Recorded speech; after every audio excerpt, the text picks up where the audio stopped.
Hello and welcome to Star Citizen Sunday. This is a weekly show which covers all the news from Star Citizen from the week just past. I am your host Mac, so let's get on with it. This week we have a brand new pillar talk. Alpha 3.9 is still with the ENQUIRIES, plus Chris Roberts tells us there will be no wipe between 3.8.2 and 3.9. So this video is sponsored by Manscaped, which is the best in men's below-the-belt grooming, offering precision engineering tools for your family jewels. What a great tagline that is. Seriously though, this product has been on my wish list for a while now, so I am more than happy to spread the word. If you are a hairy beast like myself and you want it under control, make sure you follow the link below to get 20% off plus free shipping with the code BROTHER20 at manscaped.com. Now this is an excellent product for men's grooming and keeping those hairy balls in check. For more information and a great offer, follow the link below in the description, also pinned in the comments.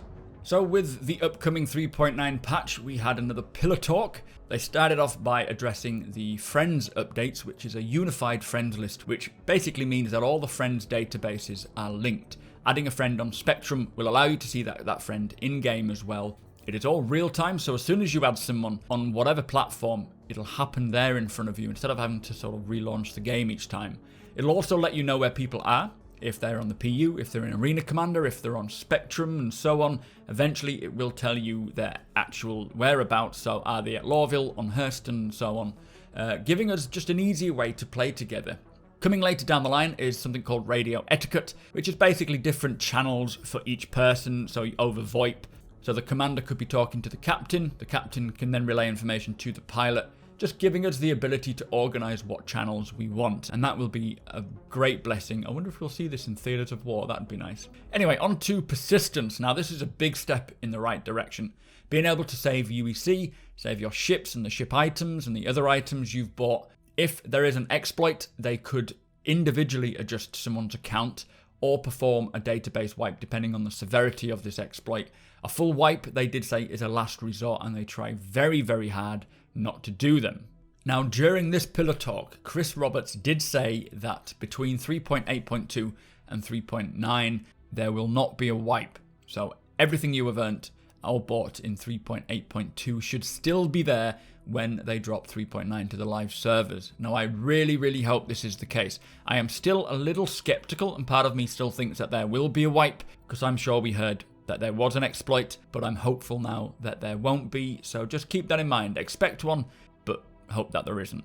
They also spoke about the ICache, and once implemented, it's going to be able to store every item and persist it between sessions. This means that they will be able to bring homesteading and base building in, which Chris got very excited talking about. Once the ICache is in and persistence is online, they will add base building, which means bringing the right resources to help build out and populate the universe with our own buildings and outposts, most likely using the Pioneer. But ICache is one piece of the puzzle for storing all the data, and it is currently being implemented into the backend, so hopefully we're not waiting too long for full persistence. Server-side OCS is a major part of it all as well, allowing the stored data to be streamed in and out as it's needed. There is a lot of this backend tech which is being built and implemented now, but it's not totally visible to us as the player. The iCache and server OCS is necessary for server meshing, which will allow hundreds of servers all communicating with each other, saving the state of everything streaming it in and out as needed. This will bring much better performance, and of course the ability to increase the player count. As to when we're getting it, nobody knows yet. So they wanted to address 3.9, the reason for its delay, and quality of life. So there is a big focus on the deeper player experience, making the game less frustrating and annoying. They are trying to have a stable build for 3.9 and are willing to hold the patch just to make it as stable as possible to give us a better overall experience. Server-side OCS and the new physics refactor being massive fundamental backend changes created new unexpected issues which they have been actively fixing and improving ever since. For 3.9, the latency or rewind time is reduced. Star Marine and Arena Commander will benefit the most from this compared to the persistent universe, but there will still be some improvements. They spoke briefly on the player interaction improvements, giving the player access to all the actions in-game quickly rather than having to study the key commands menu. It also allows us to rebind as we go, gives us access to emotes, which you can use then quickly to help with various communications, great for teamwork, or just providing a better user experience. The attachment UI is to customize weapons and items with various attachments like scopes, sights, silencers on the fly rather than using the mobi-glass. That is quite self-explanatory.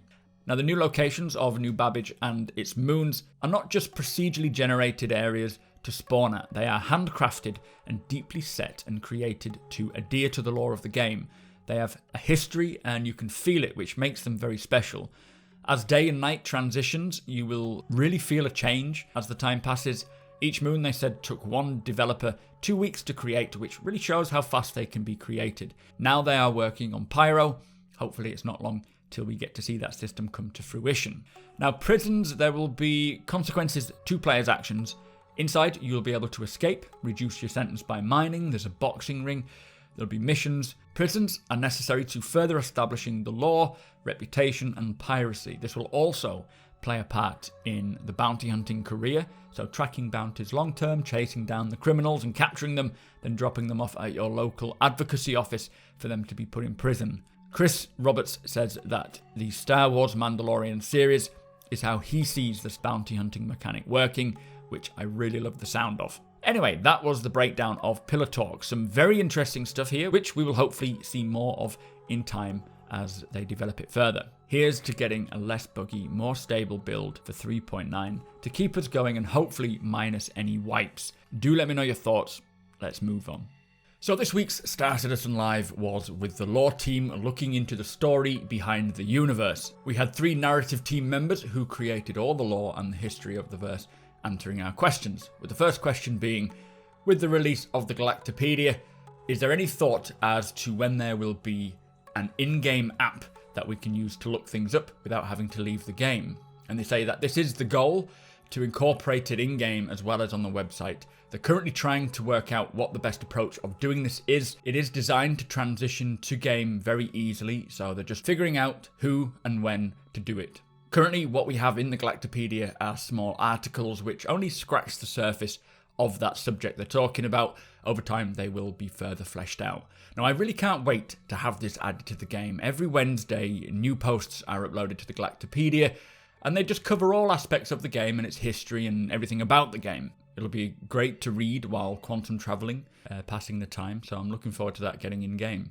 Next question is, will books in-game ever be physically readable? Now, they have spoken to the props team regarding this very thing. They'll also be thinking about it this quarter as to how they go about making it more fun and interactive for reading the stories in-game. Most likely, it will just be an excerpt rather than a full 300-page book, but they have seen tests which allow you to hold up a book in games and look through them and read the content, so who knows. Long term though, there will be a Star Citizen app which will allow you to read any content you find in the verse on your mobile or tablet. Now, I would really love it if they brought books into the game physically readable, again something to read while on quantum travel, but I completely understand if they don't due to the sheer level of work that will be involved in simply writing them all. What would be pretty cool is if all of these stories just were readable on your tablet maybe, or in ship screens or on the mobi-glass, and maybe make books extremely rare and valuable.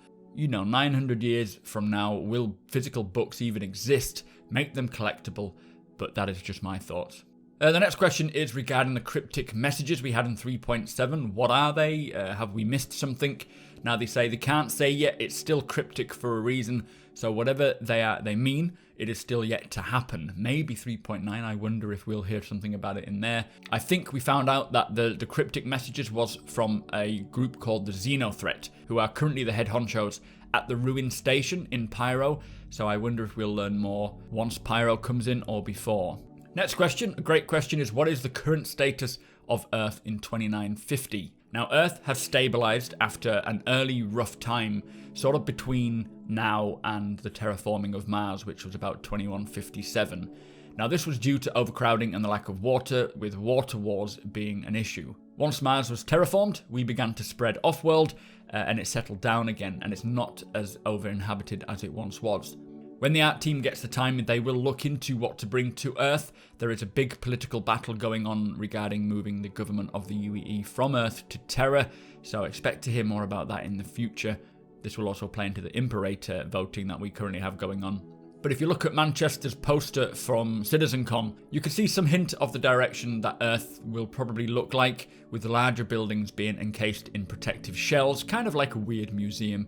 But it will be brighter and cleaner than Earth is now. Now, I really look forward to seeing more in regards to Earth. It should be interesting to see what landing zones are left as well, whether they choose to stick to the original cities they planned on, or if they'll expand it. I expect they will expand it now they've got the ability to, so it's going to be interesting. Anyway, next question, talking about the Imperators, is what is all this voting about and how will it affect us?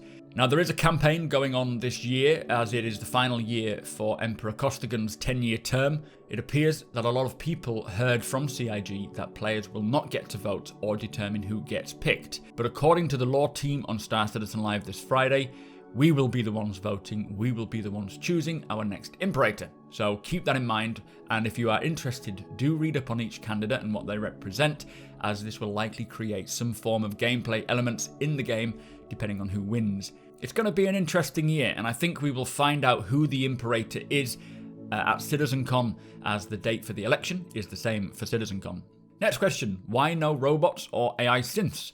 Now, there are drones, but there are not synths, as they decided it wasn't something they wanted in the game world. They said it didn't really feel like it would suit Star Citizen. They also want people to be the ones doing the work, doing the gameplay, the things that they, rather than allocating jobs to AI all the time. And I think they did say they will likely populate the history books of Star Citizen with bad AI events, which will establish more structure as to why synths don't make up the population. But as said, there are drones for combat, there are drones for cargo, for repair, amongst others. Next question, how much influence do you imagine players will have affecting the game or the lore? Now, an old example of this is thinking about Dread Pirate Roberts, who, let's say, is a notorious pirate in the game, and if you manage to kill them or capture them, then you will forever go down in history as the one to do so, getting added to the Collectorspedia. Maybe you discovered a jump point or a new system, it'll be written up in the Collectorspedia for everyone to read. Also, it was mentioned a while back that with the game being a skill-based game, some players will become renowned throughout the verse for various reasons.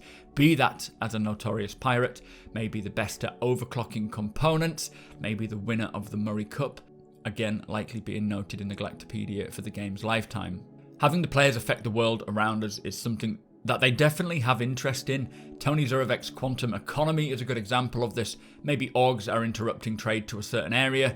Over time, the cities and locations in that area will be affected by this and will be reflected in the location. So maybe people start leaving, bad people start moving in, it needs more security to keep control, locations in need might even put out jobs requiring various assistance for more protection, for example, and then players could take those jobs in, go in and see if they can help protect. So it's all going to be intertwined with players affecting the game. Next question is, will there be any continuing narrative to give the experience of time passage in the verse? Now, they say they have been outlining stories as they go. For example, we see an increased crime situation in Stanton. They have written lore regarding all this. This is just based on players' actions. They are introducing a lot of plots with the Imperator candidates as well, so that can be explored through gameplay depending on what happens. And there will be different tiers to stories. So a top tier story is kind of like what's happening with the Vandal, the war, the election. Smaller stories might be things more like the Stanton system seeing a rise in crime, and then having local stories, like the rallies in regards to Lorville's work conditions. Also, there will be personal storylines. Maybe a particular NPC has a certain storyline that you can take part in. So lots of tiers, but down the road they do want to add more, but they want to introduce it into game when the game is ready before we can really pursue them properly. Next question is to do with Crusader, and who are they really in the verse? Now, these are classed as the nice guys, maybe a little too nice. They do care about their workers and they want to ensure that they're in a safe place to live and work and get taken care of, but whether they can make the right difficult calls is the question. So it sounds like it'll be a nice place to live. Someone asked about Grimhex and what is it? Why is it there? Now, originally this was a housing exchange, kind of a staging area for people to rent rooms and dock, so sort of long-term temporary residents can get on with mining around the area. Once the station closed, shadier people moved in, and those living there now are keeping their heads down and kind of off-the-grid establishment run by the Ninetales Pirate Pack, which you've probably heard about. There will be other housing exchanges similar to Grimhex dotted around the universe, a lot of them not being dilapidated like Grimhex is, Kind of see them as floating space apartments that are cheaper to rent and easier to access space rather than residing planetside, but they'll have a little more to them than easy habs, maybe getting a couple of rooms, for example. Someone asked a similar question about Delamar. Now, this is actually situated in the Nix system, not Stanton, and will eventually be moved to its rightful location. It was brought in early because it was ready, something to look at and play around. Now, this was a refugee base for those fleeing the Mesa regime to set up their own society. They called themselves the People's Lost Alliance, kind of setting up a free town, but some people have taken advantage of their kind nature, so it'll be interesting to see how that unfolds. And then the final question is, when will the synth world ever be finished? So the synth world is kind of a multi-trillion UEC sort of method of building a planet rather than finding them. And there's a lot of stories about it, there's a lot of lore behind it, but they want to introduce stories into the game, as I've said before, rather than just resolve them in the narrative. Once the game is more complete, we will see a lot of these lore-driven stories come to life. For the synth world itself, it will evolve in-game. Whether it reaches completion or failure is another thing that's going to be determined in-game, but they don't want to finish off that storyline while we don't have access to it, because there's a lot they can bring to the game with that story arc. So that is it for Star Citizen Live. A really great episode, especially for those interested in the lore. Just remember, when you do move around these landing locations, like Lorville, New Babbage, Delamar, and all these other places that you can go to, keep in mind that there is a full story behind who they are, where it came from, and what it is today. Take a read of this, and it'll give you a lot more appreciation when you're making your way around the verse. Anyway, let's move on. So also this week, a new lore series called Hostile Negotiations was released, following a Crusader security officer during a hostage situation. April's subscriber flare brings us a new set of helmets, with the rest of the armour coming in May, and it does look pretty cool. Plus, Squadron 42's monthly report was released on the Spectrum, but do not worry, I have covered this already, so be sure to follow the link to hear more. So that brings us to the end of the show. Thank you so much for watching. Be sure to hit that subscribe button so you don't miss a video. Hit that thumbs up if you enjoyed it, and share the video with all your friends. If you like what I do and want to help me make it better, follow the link below to my Patreon page to learn more.